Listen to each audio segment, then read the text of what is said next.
Le stress et l'anxiété ressentis par les étudiants ne sont pas quelque chose de nouveau, en particulier pendant les examens de fin d'année. Mais un nombre croissant d'étudiants qui sont diagnostiqués avec une déficience mentale se tournent maintenant vers une forme unique de thérapie pour mieux faire face à leurs problèmes. Visite d'un campus américain où les thérapeutes ont quatre pattes et sont tout simplement mignons. Reportage. Cynthia Harris est étudiante à l'Université d'État de Californie à Long Beach. Elle a été diagnostiquée dépressive, souffrante d'anxiété, de troubles d'hyperactivité avec déficit de l'attention. Mais c'est auprès de son compagnon poilu, Charlie, un animal thérapeutique, qu'elle obtient du réconfort. Je me sentais comme isolée du monde dans un sens, et donc l'avoir m'a aidé à y revenir en quelque sorte, être à nouveau moi-même. Quand elle est autour de moi, je me sens plus ouverte parce qu'elle me procure un sentiment de sécurité. Cela n'est pas surprenant. La science a prouvé que le simple fait de caresser un chien réduit le stress et libère l'oxytocine, l'hormone de l'amour. L'Université d'État de Californie à Long Beach fait partie du nombre croissant de campus qui permettent aux étudiants atteints d'une déficience mentale à avoir des animaux de compagnie. D'ailleurs, ce programme est en plein essor. Quelle est sa progression au fil des ans? Je dirais 200% depuis qu'il a été initié. Incroyable!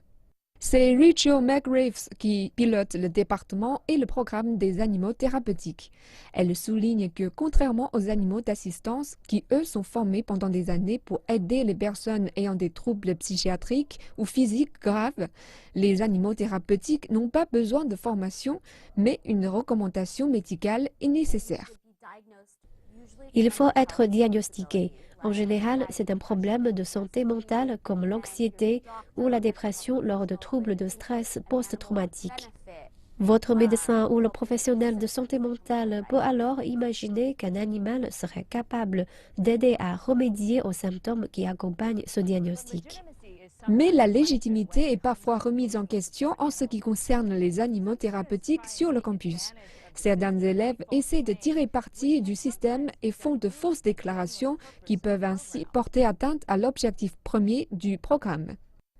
Une raison de plus pour les universités comme celle de Californie à Long Beach d'élaborer des programmes officiels d'animaux thérapeutiques sur le campus pour contrôler tout abus.